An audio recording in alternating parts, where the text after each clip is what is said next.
Happy New Year po sa ating lahat. January na, magkano na nga ba ngayon ang mga Kawasaki motorcycles? Yan ang ating aalamin ngayon. Tara!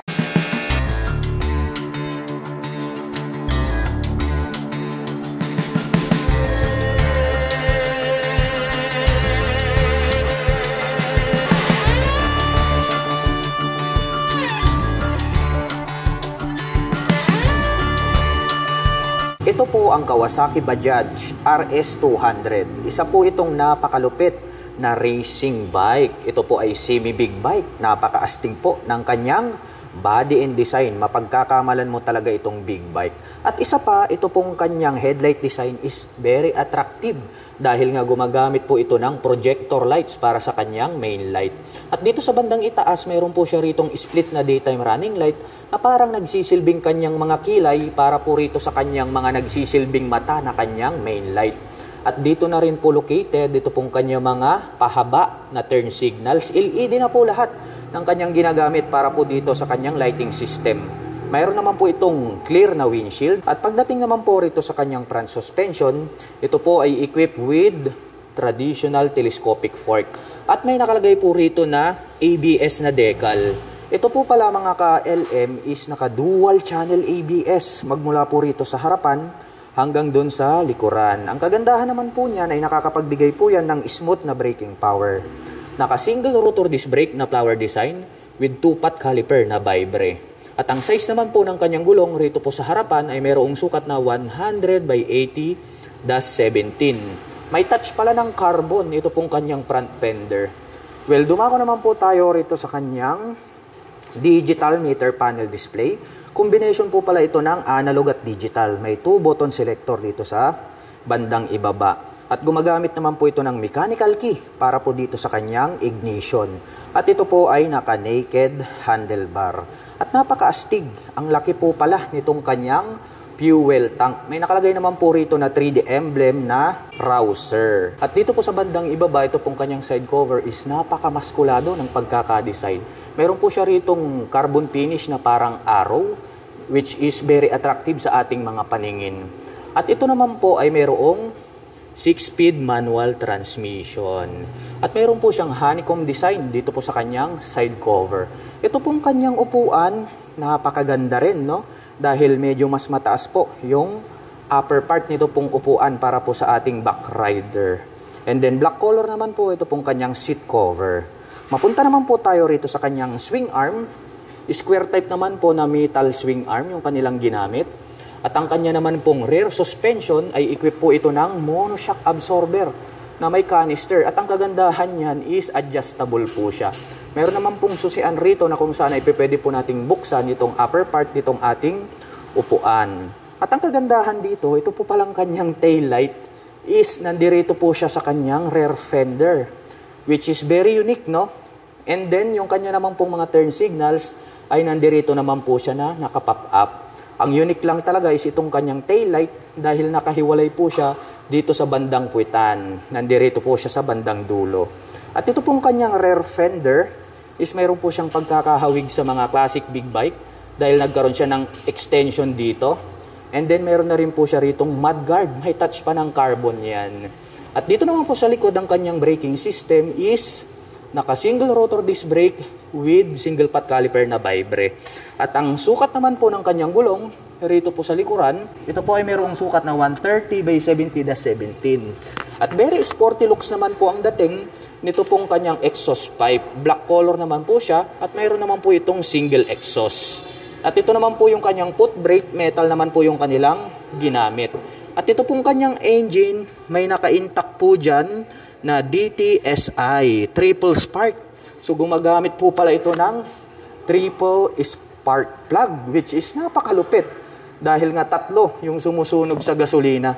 Kaya nakakapag-provide po siya ng more power. At ang presyo po nito pong kanilang Kawasaki Bajaj RS200 ABS version ay nagkakahalaga po ito ng 151,500 pesos. At kung balak mo naman pong kumuha ng hulugan, ay kailangan mo lang pong mag-down payment dito ng 18,800 pesos. Ito naman po ang pinakabagong Kawasaki Brusky 125. Para po sa mga hindi pa nakakaalam, ito po ay in collaboration with Modenas brand. At ito po ay Taiwan brand. Kaya maaasahan natin na talagang matibay din po ang pagkakayari nito pong scooter na ito.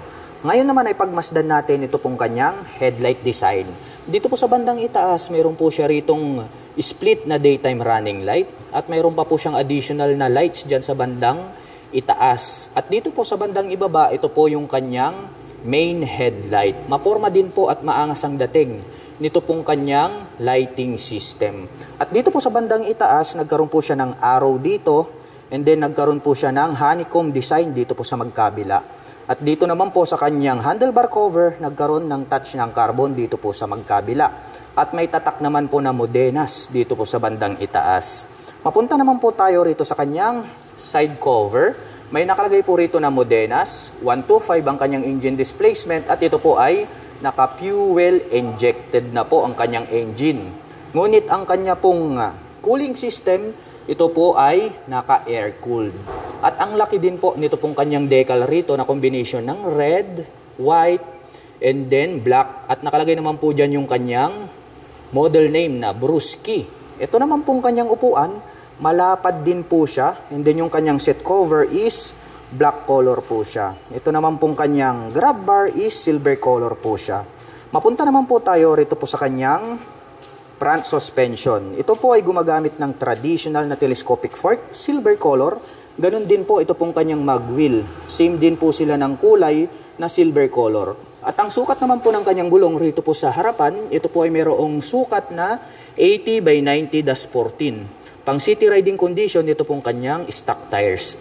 Silipin naman po natin itong kanyang meter panel display. Combination po pala ito ng analog at saka digital. Mayroon naman po itong 2 front pocket sa magkabila. Mayroon din po siyang utility hook dito sa gitna. At pagdating naman po rito po sa kanyang ignition, gumagamit po ito ng mechanical key. At ang kagandahan niyan ay included na po pala rito yung kanyang seat opener. Malawak din po itong kanyang footboard or ito po yung kanyang gulay board.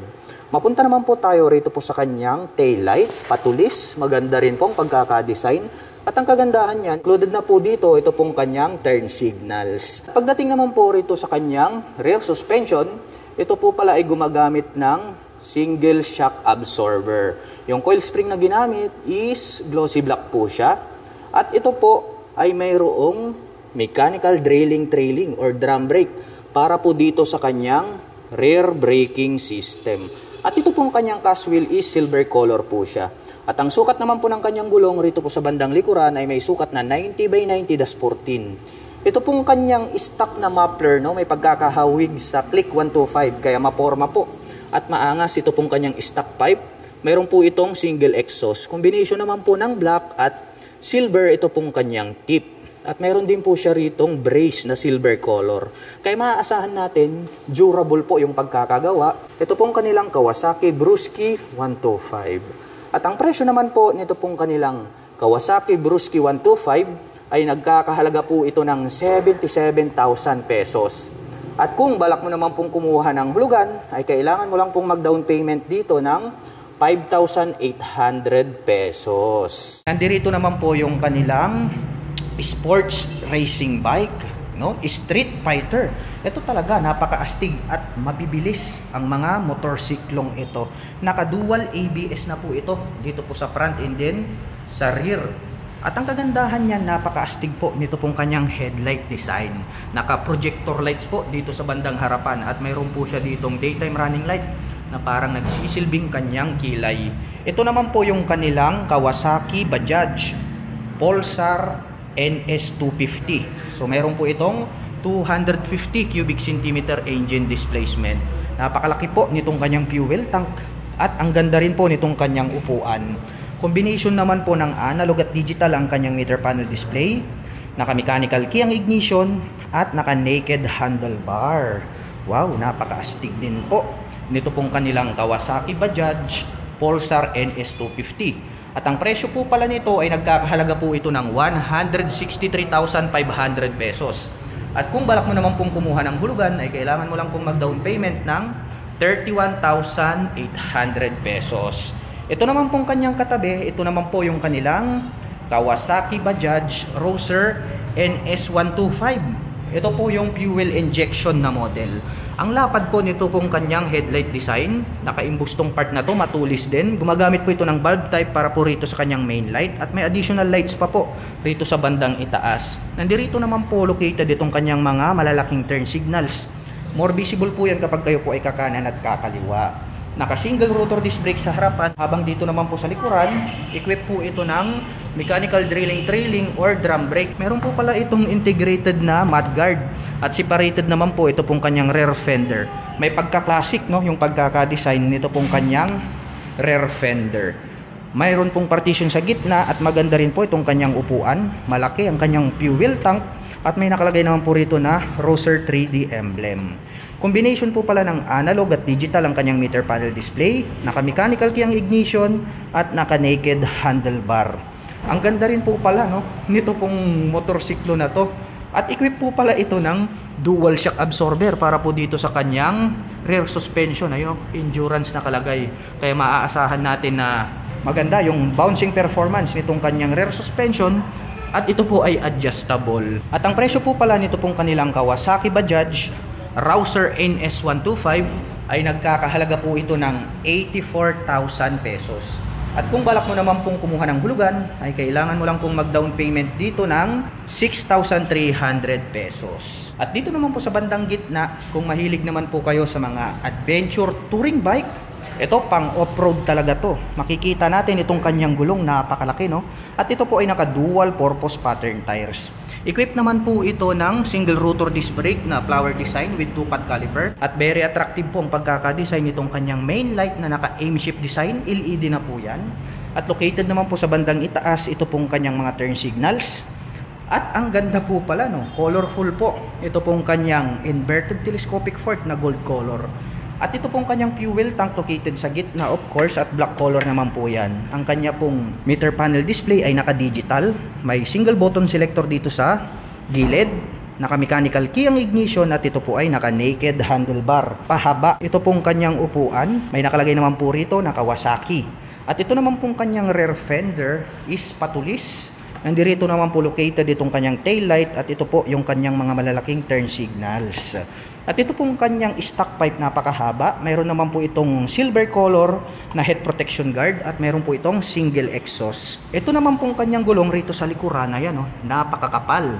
At gaya nga po ng sabi ko sa inyo, ito po ay naka dual purpose pattern tires dahil nga pang off-road itong motorcycle na to. Equipped naman po ito ng single rotor disc brake with single pot caliper para po dito sa kanyang rear braking system. At gumagamit naman po ito ng monoshock absorber para po dito sa kanyang rear suspension.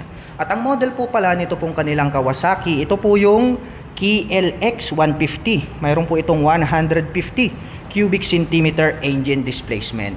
At ang presyo po pala nito pong kanilang Kawasaki KLX 150 ay nagkakahalaga po ito ng 136,900 pesos. At kung balak mo naman pong kumuha ng hulugan ay kailangan mo lang pong mag-down payment ng 29,800 pesos. Mapunta naman po tayo rito sa kabila, pang off-road pa rin, pang trail. Ito naman po yung kanilang Kawasaki KLX 150S. The same lang po sila na 150cc. Doon po sa harapan, yun po yung kanyang brother. So, yun po yung pang long endurance, no? Kasi nga naka-inverted telescopic fork yan. Ito naman po ay equipped po siya ng traditional telescopic fork. Meron po siyang rubber boots dito sa bandang itaas. Of course, ito po ay naka dual purpose pattern tires dahil ito po ay pang on and off-road condition. Naka-spokes rim set din po yan. Equipped with single rotor disc brake with 2-pot caliper para sa kanyang front braking system. And then ito pong kanyang headlight is naka-aim shift design din. At ito po ay LED na. Rounded shape naman po ito pong kanyang mga turn signals rito. At ito pong kanyang upuan, napakahaba po niya. Green color po pala ito, no?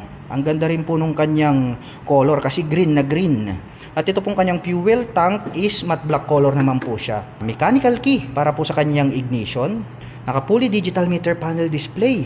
At ito naman pong kanyang rear braking system is Naka single rotor disc brake pa rin po siya with single pot caliper. At gumagamit naman po ito ng monoshock absorber para po sa kanyang rear suspension. Ang lupit din po pala ng dating nito pong motorsiklo na to, no? Para po sa mga kababayan natin na mahilig mag-off-road, saktong-sakto ito para sa inyo. At ang presyo po pala nito pong kanilang Kawasaki KLX 150S ay nagkakahalaga po ito ng 125,000 pesos. At kung balak mo naman pong kumuha ng hulugan ay kailangan mo lang pong mag-down payment dito ng 23,800 pesos. Isa sa nagustuhan ko dito sa kanilang Kawasaki Dominar 400 UG ay talagang napaka-bulky niya, no? Masasabi natin na napakalaki ng kanyang body and design. Well, mapunta muna tayo rito sa kanyang headlight. Dito sa harap, naka-emboss tong part na to. And then pag ating sinilip, no, nagkaroon po siya rito ng napakaraming partition. Inverted telescopic fork, single rotor disc brake. Ang kanya naman pong mags, nagkaroon siya ng two-tone color combination. Mayroon na din po pala siyang USB charging port. Ito po pala ay mayroong 13 liters na fuel tank capacity. Built-in na crash guard. Ito po pala ay equipped with 6-speed manual transmission. Ang ganda rin ang kanyang stitches. No? Wala tayong makikitang tahi rito. Karoon pa po siya rito ng saddle. Pwede na po tayo agad maglagay ng mga top box. Pagdating naman po sa mga sukat ng gulong, ito po ay mayroong 110 by 70-17. Ang kanyang stock tires pang city riding condition. At pagdating naman po sa kanyang engine specifications, ang atin pong Dominar UG ay mayroon pong 400 cubic centimeter engine displacement. Naka 4-stroke single cylinder, naka dual overhead cam. At nakakapag-provide naman po ito ng maximum power na 39.4 HP at 8,650 RPM. Habang nakakapagbigay naman po ito ng maximum torque na 35 Nm at 7,000 RPM. At ang bigat naman po ng motorsiklong ito ay mayroon pong 184 kg. Braking system sa likod, equipped with single rotor disc brake na bilog along with single pot caliper na Vibre. Equipped po siya ng dual channel ABS. At ang presyo po ng Dominar 400 UG ay nagkakahalaga po ng 210,900 pesos. Yan po yung kanyang cash price SRP at included na rin po dyan yung kanyang 3 years registration. At para naman po sa mga balak kumuha ng hulugan, kailangan pong mag-down payment ng 36,800 pesos. At mayroon pa po itong additional na 9,387 pesos para naman po sa kanyang insurance. Ito ay para lamang po doon sa mga kukuha ng hulugan.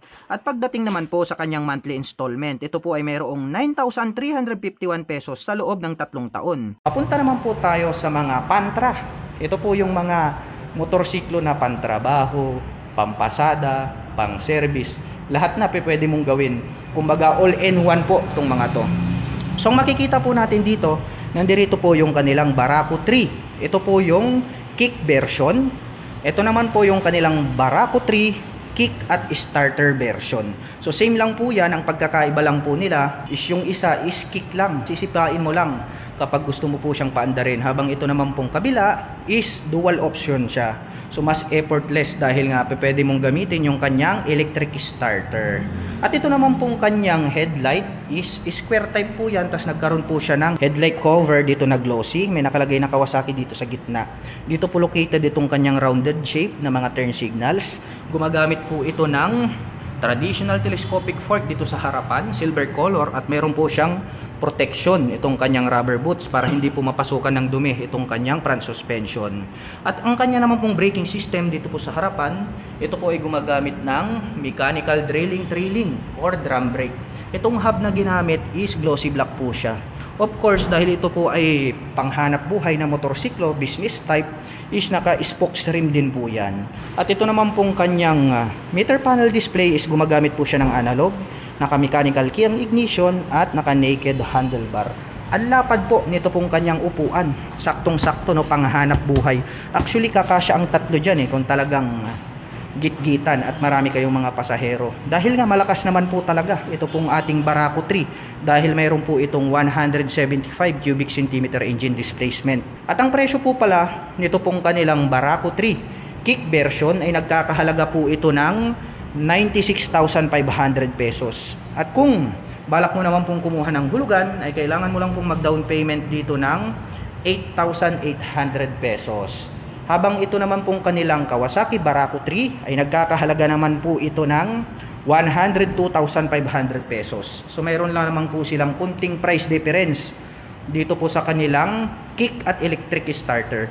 At kung balak mo naman pong kumuha ng hulugan, ay kailangan mo lang pong mag-down payment dito ng 8,800 pesos. Para po dun sa mga price po na aking binanggit, included na po lahat dyan yung kanilang 3 years registration. At dito naman po sa kabila, ito naman po yung kanilang Kawasaki Barako 2. So yung Barako 3, yan po yung ating pinakabago ngayon. Pero yung iba naman po, mas gusto nila yung Barako 2. Kaya nating to worry about dahil meron po kayong mga option na pagpipilian. Meron po tayong available na Barako 3 and then meron po tayong available na Barako 2. Ito naman pong kanilang Barako 2, wala pong pagkakaiba sa design pagdating po sa Barako 3. Ang pagkakaiba lang po nila rito is ito pong kanilang mga decal. The rest, pare-parehas na po sila ng specs and then engine displacement, body and design. Kaya ang babanggitin na lang po natin dito ay yung presyo po nito pong kanilang Barako 2. Ito pong kanilang Barako 2 na kick version ay nagkakahalaga po ito ng 93,000 pesos. So ito po yung kick version. At kung balak mo naman pong kumuha ng hulugan, ay kailangan mo lang pong mag-down payment dito ng 7,800 pesos. Mapunta naman po tayo rito sa kanilang Barako 2 kick at electric starter version. Nagkakahalaga naman po ito ng 97,000 pesos. At kung balak mo naman pong kumuha ng hulugan, ay kailangan mo lang pong mag-down payment dito ng 8,300 pesos. Mayroon pa po kayong additional option dito. And then more affordable yung price tag. Ito naman po yung kanilang Kawasaki Bajaj City version. So mayroon po tayo ritong City 100, mayroon po tayong City 125, at City 150. So ito po, lahat po ng babanggitin ko is magkakapareho po sila sa body and design.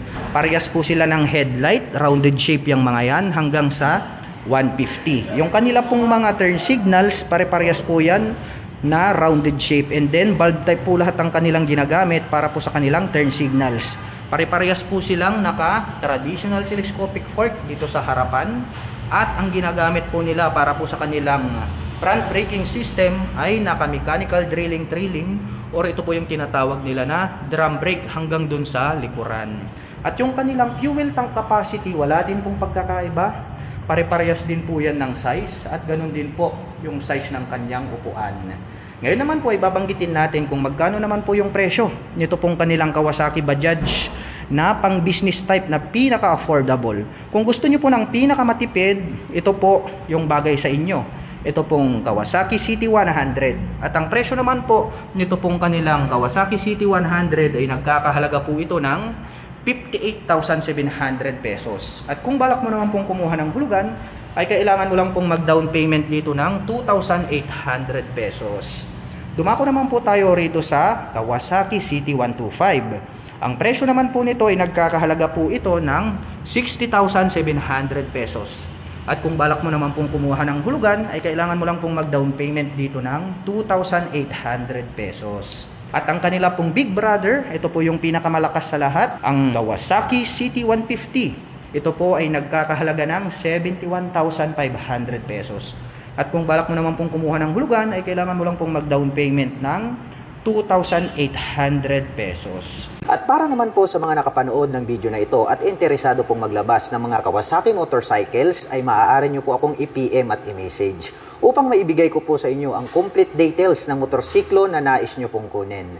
At ako na din po ang magbibigay sa inyo ng pinakamalapit na Guanzon Kawasaki motorcycle dealer sa inyong lugar para hindi na rin po kayo mahirapan. Hanggang dito na lamang po, hanggang sa muli. Kita-kits po tayo sa mga susunod na motorcycle update. Bye-bye!